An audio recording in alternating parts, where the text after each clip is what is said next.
right, we're recording and live. Okay, good evening, everyone. We will officially start this meeting of the Newburyport Historical Commission in just a minute. We're going to allow several seconds or so for additional members or members of the public to join. So let me just give allow a moment or two here. Let's see, we do have one. We've just barely made a quorum, but the thing is, okay, well, would have been good. Now, was this the one that Andrew said he's out of town, right? Is that right, Caitlin? That's right. We are waiting for Mark and Malcolm, you said, but we do have 4 for a quorum to begin. Yeah, Malcolm did. Mark said he would attend. All right, well, we'll give another. I don't see any attendees, so we're not holding anybody up, so we can wait just a minute. I should have a little sound file of that, the syncopated clock to play during this time. We're just sitting here waiting. Well, can I ask a question? Have we started the meeting? We haven't officially started it. No. But, well, Mark's. Yeah, I was kind of hoping. Oh, okay, there's Mark. All right, why don't I kick it off now, Chris? Let's see. All right, and, I'll save it. It's not an emergency. I'll save it. Okay. Go ahead and start. So, okay, we're going to officially start now this virtual meeting of the Newburyport Historical Commission for the 25th of August, 2022. Please note that this proceeding, like all these virtual meetings, is being recorded. So, going through the attendance, I believe I see Mr. Biff Baus, correct? Yes, yep. I'm here. Okay, very good. We have your audio. Don't see Malcolm yet, so we'll hold off on him. Mark Cendrone, I think I saw you in there. Okay, you are here. Good. Good evening. Joe Morgan, you are here, correct? Okay, Christopher Fay is here, right? And we got your audio, and the chair is here. So let me just make a little note here. 1 second, because I'll need to do one quick thing here. Okay. So I'll skip the usual rigmarole. I don't think there's going to be public hearings tonight, so I'll skip that discussion. And I don't see anybody in the attendee list, so we can move right along and keep this meeting nice and tidy and short, and you guys can go about your lives.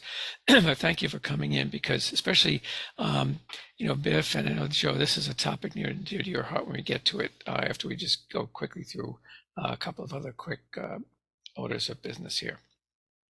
There was a demolition delay application for 26 Eagle Street, and the planning office received a letter requesting that they would continue without prejudice, that they can continue refining their plans. So is there someone, could someone make a motion to continue that? We can vote on that and take care of that one. So move. Is that Mark, I believe? That's Mark. Okay, thanks, Mark. And is there a second? And I can second that. Okay, that was Biff, I think, right? Yes. Okay, thanks. Okay, your vote, Biff? Yes. Okay, Mark? Yes. Okay, Joe Morgan? Yes. Okay, Christopher Fay? Yes. Okay, the chair is affirmative. So, hang on a second, I missed something here. So we have, so that motion passes with 1, 2, 3, 4, 5 affirmative votes for being the minimum necessary to pass. So that vote is approved, and it will be continued to, I believe it will be September 8th. Is that correct? Yes, that's correct. Okay, I'll make a note here. September. They didn't say they needed more time than that, did they, Caitlin? Nope. To September 8th is their continuance request. Very good. So that is, we can move on from that one. We have 2 items of correspondence. No action required on our part. One is about this request for comments on the telecommunications facility at 37.5 Forester Street. That's that professional building on Forester Street. You may know it. It is under a preservation restriction, and they're planning to do some work on the roof having to do with cellular antennas and related equipment. So I believe they're required to, well, Andy Port is looking into that because there may be some special requirements because of the preservation restriction above and beyond just getting comment. Quite often when projects like this are underway, there's some, like, I don't know if it's section 106, I don't know, there's some legal requirement that they get a determination from the Historical Commission that there's no adverse impact of the work they're doing. So that's to be, they couldn't make this meeting, they'll try to come to a future meeting. I guess they're not in a huge hurry to get that work done. The second is a letter. This is another FYI item. The Massachusetts Historical Commission has sent a letter to the city regarding the Market Landing Park Phase 1. And the Historical Commission has determined that the Market Landing Park Expansion Phase 1 project will have no adverse effect on the historic properties as described in the letter. So not a big surprise there. They're basically saying that I don't think this is strictly the visitor center that we talked about a couple of weeks back. I think it's park expansion in general, but they were reviewing that. And I think that is one of those, maybe, Caitlin, is it section 106? There's some provision of, it's either, I think it's mass law, that when there's, let's see, prior notification form. Yeah, there it is. According to that, legal requirement there, that I think it's a Massachusetts law, that when there's state funds involved, they have to get a finding there, and they have done so.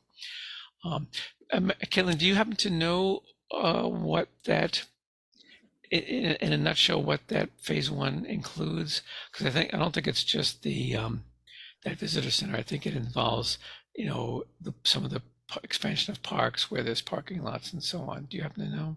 Yep. Well, it does say right here, just so I'm consistent. Okay. So it says the phase 1 project includes the creation of park space and connection of the Clipper City Rail Trail, shared use bike path project, two pedestrian walkways, seating, public art, and historical interpretive panels.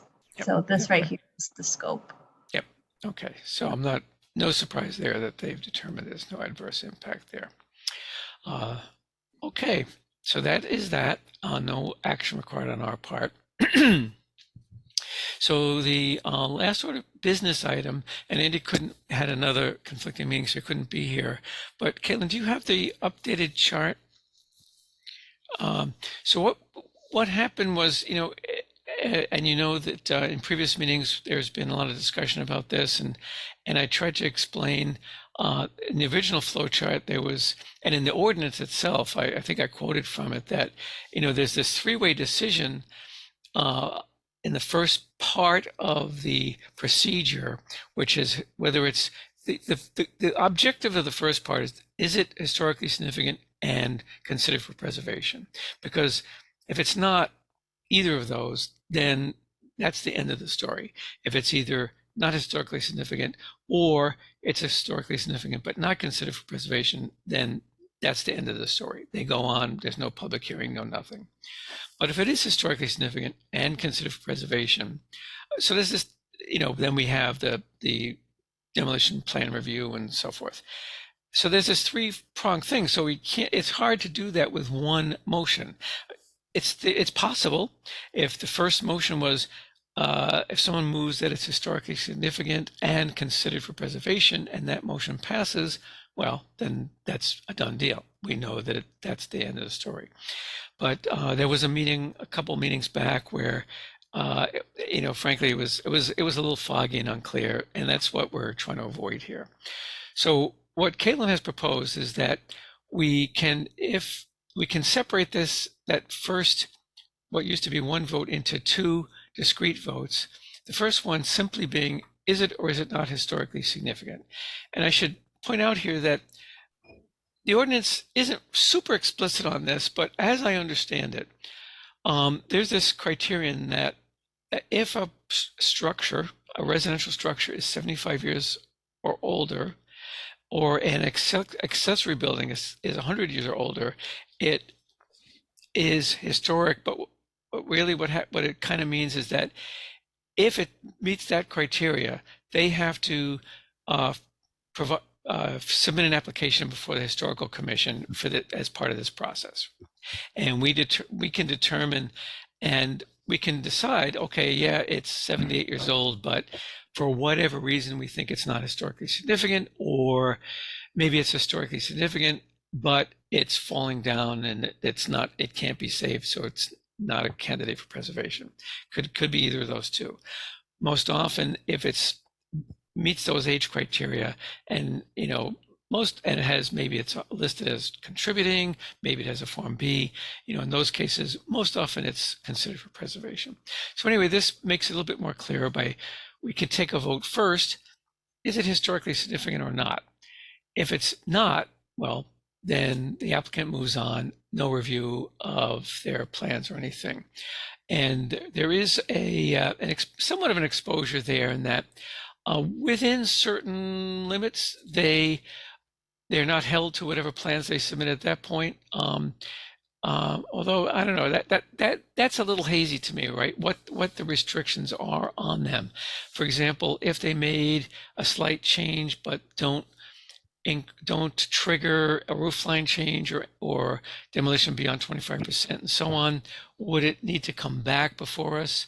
I'm thinking probably not. So in the past, by in the past, I mean going back years on the Historical Commission, the commission has tended to be on the conservative side, in the sense that if we're kind of sitting on the fence, we'll say, let's consider it for preservation so we can review the plans and have some influence over the plans and some say as to whether we think the plans are appropriate for that particular structure.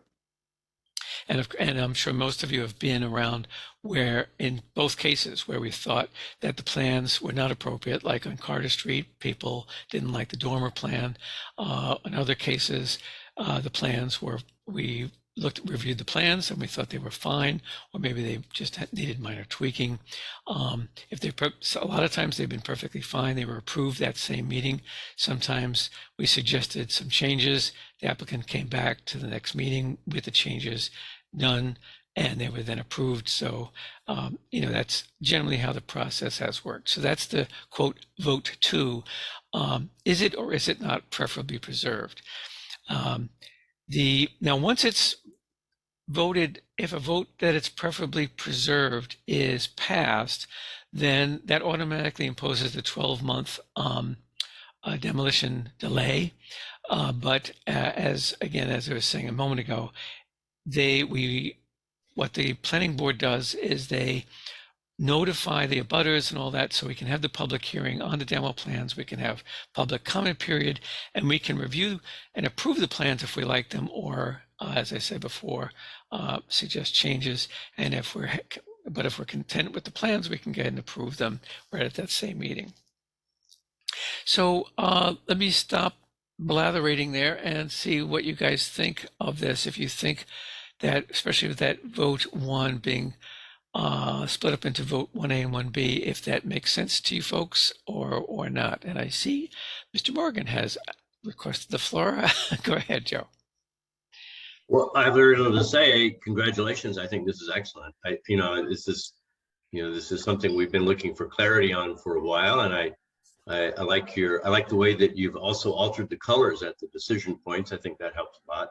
I mean, just having this an accurate flow chart of what we do is very, very helpful. And I think we really have to. Even though the ordinance doesn't suggest that those 1A and 1B decisions are separate, I think it helps us to understand in our minds that historical significance does not equate to preservation. We can make a decision that it is indeed historical, but it's not a structure that's important enough to impose a preferable preservation tag. So I think this is excellent. Thank you very much for doing that. Yeah, actually, you can thank. I had minor editorial input, but Caitlin and the staff worked on this. So thank you, Caitlin and the staff. And I'll get you, Mark. Is it Mark? I'll get you in just 1 second. I just want to make one comment. I think that's where that meeting, if I remember correctly, there was a motion, it's historically significant and preferably preserved, that failed. So we kind of moved on. And then the staff was saying, well, but was it historically significant and not considered for preservation, or was it not historically? There was some question there. So yes, this will clarify that. Now, Mark, what did you want to say? Well, I concur with Joe. There were a couple of caveats to this. One is the fact that we're really dependent on the application, and it seems like everything's been vetted usually pretty well. So in that regards, I'm pretty trusting of what is presented to us. But the other issue that I have trouble with is that we're sort of sometimes maybe either confused, or it gets to be a little complicated when we have to make a positive vote or negative vote. And in that regards, it makes it more complicated. And we've spent a great deal of time because of the slant that the way the motions have to be set up. And I'm wondering where that comes from. Why do we have to have, either a very positive view and vote no on it? Where's that coming from? Yeah. I think that is kind of a rules of order type thing. I'm not sure how ironclad that is, but I understand that, and you're right. People do get thrown off by that, because we could be sitting here discussing a particular structure, and it's clear from the discussion that no one thinks it's historically significant, but the motion is the structure is historically significant, and we all have to vote no, right? So that's the kind of thing you're talking about, Mark? Yeah, that's exactly right. Yeah. So I will look into that to see if it really is a requirement that they be. I know it's customary that a motion is phrased in that sort of positive way, like something is this rather than is not.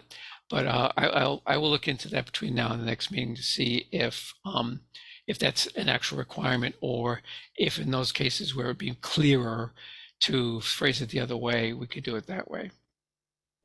But congratulations, a nice flow chart, and kudos to you and whomever else helped you with that. I think that's super helpful. Well, yeah, it was like, Caitlin, did you have help on this? I know you'd worked on it. Did you have others as well, Diane or anyone? It was a planning office group effort. Okay. And Glenn had some really helpful, he reviewed it as well. So it was a group effort. Yep. I had some wording changes on some of the things. Okay, I'm going to make a note here. Let me just make a note check on whether motions need to be positive. I will look into that. Biff, as a new guy, and this is kind of you probably haven't seen this. You probably saw the old chart. Does this make sense to you from what you've looked at in the ordinances and what you've heard or looked at so far? Does this make sense? Yeah, it does. I think I did get confused when you were just talking about the affirming in the positive, and yeah, language gets weird, but the concept of it completely makes sense to me. So okay, and I will check on that. But I know in other okay, I'll stop there because I'll just check on that. All right. Well, that's good. So, Caitlin, shall we disseminate this then? I think everyone certainly seems to find it helpful. So I think we should go ahead and send it out to the commissioners, and maybe replace, if it's posted on our webpage on the city site, replace the old one with this one. Yes, we'll do. Thank you. Okay, sounds good. So I think we just have approval of minutes and adjournment. Now, on the approval of minutes, there's two actually. The first one, I don't think we had a quorum to approve the July 28th minutes, but I think we should now. Now, let me check in here for a second. Okay, so Malcolm, I see you're in the attendee now. Malcolm, can you check your audio, see if we can hear you? Looks like you have your audio muted. Can you test your audio, see if we can hear you? How's that? Oh yeah, we heard you. So, Malcolm, have you been able to follow this whole meeting so far? I got in a little bit late. I had to switch computers. Okay. Oh, so do you, in that case, do you want to abstain from the approval of tonight's, well, let's see, were you, last week we had you had also some computer issues. So I don't know if you were able to follow last meeting on August 11th. What was the deal with that? Were you able to? I had problems with that. Okay, so I'll record you as kind of absent for that. Okay, so for July 28th, Biff, you were not a member then, but we do have Andrew was here, but he's not here tonight. So let's see if we have geez, I hope we have a quorum. Let's see, we've got Mark, Morgan. Okay, if Mark, Joe, Christopher, and myself were here, so we can, I think, take and vote on motion on the minutes from July 28th. Was there any correction to those, or is there a motion to approve? I didn't see anything egregious, so I would move to approve the minutes. Okay, Seconded. Mark. This is Okay, Joe, Joe. seconded. Yep, thank you, Joe. Okay, so let's see, Mark, your vote on that? Yes. Yeah, okay, Joe. Yes. Okay, Christopher Fay. Yes. Okay, and the chair was fine with them as well. So we are good. Those can be posted from the 28th of July. And let's see, for the meeting of August, we had, okay, let me take out Andrew. He's not here tonight. 1 second. So Biff, you were here. That was your first meeting. So you can vote. Mark was absent. Mr. Morgan was, I think we lack a quorum for that one because Mark and Joe were absent. So we have me, Chris, Biff. If Malcolm was not able to follow because of technical difficulties, we only have 3. So we don't have a sufficient quorum to approve those minutes. So I guess we'll have to carry those forward. Do you agree with my assessment on that, Caitlin? From what Yes, I do. So I'll let Diane in our office know to carry the minutes to the next meeting for you to vote on. Okay. Sorry about that. Make a quick note. By the way, while we're talking about minutes, I'm going to, whenever we have,